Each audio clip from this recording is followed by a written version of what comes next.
Right, couple of plasma cutter tips for you guys. I was lucky enough to have a hypertherm plasma cutter. If you're buying one for your business, buy the best you can.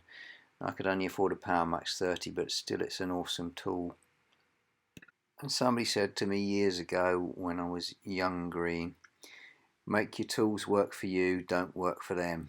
Now there's a couple of tips to make a plasma cutter work for you so you don't have to work for it. Right, main tip, use a guide, don't freehand it. And drag. Okay, I'm just dragging smoothly along here. I've got comfortable, I've got my protective gear on, welding helmet, shade 4. And if I'm going the right speed, the sparks will not go straight down, they'll go slightly forward opposite the direction of the cut. Smooth, drag, right amperage, all there is to it. You'll get cuts like this. It's got new consumables on this torch, and there's very little dross and it looks like a saw cut, and that is achievable with a plasma cutter, and you ain't got to spend time with a grinder grinding away. If you have a plasma cutter, you want to save time. It cuts fast. You don't want to waste that time cleaning off dross and grinding things straight that you could have cut straight in the first place. So that is my biggest tip. Use a guide, get comfortable, nice smooth drag.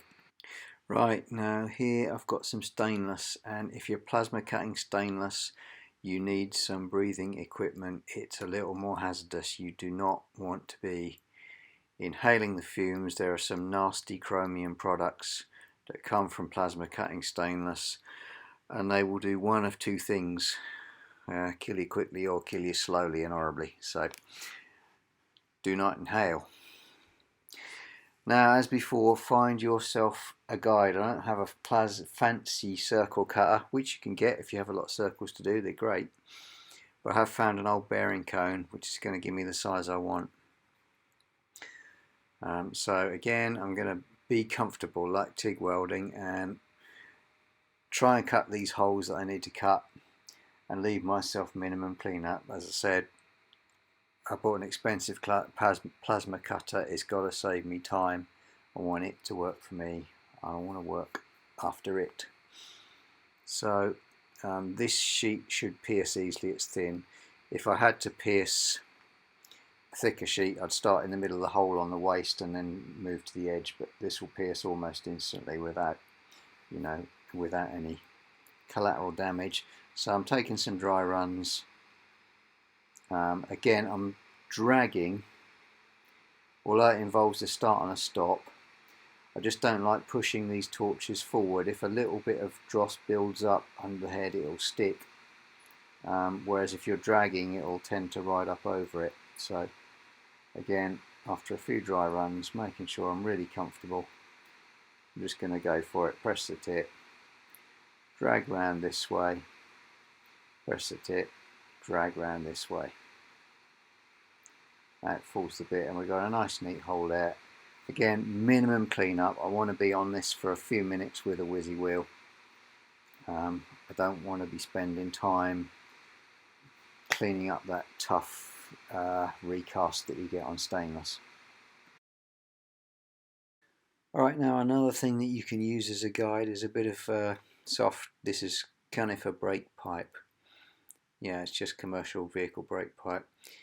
You get a pair of calipers, you can do a little calibrating cut, measure the distance from the brake pipe to whichever edge of the cut you want, depending on whether you want inside or outside, and then you can usually just find the couple of positions where I want to cut to this line here fairly accurately.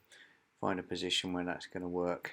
You can do a double check with your calipers there. And actually you can cut really accurately to a line just using some bent bits of pipe. Now I should be wearing gloves here. Sooner or later I'm going to strip the flesh off. I mean, if you get your finger in the line of a plasma cutter, it's going to strip the flesh right off, and probably the bone as well. So not a good idea doing what I'm doing here. But I didn't get burnt this time.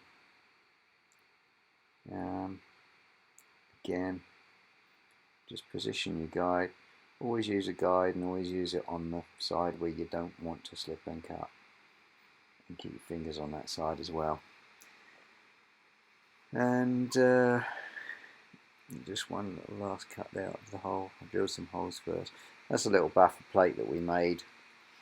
And you can see it doesn't need much clean up. For 10 minutes with the file and sandpaper is going to sort this part out nicely. Right, that's my piece on plasma cutting for what it's worth.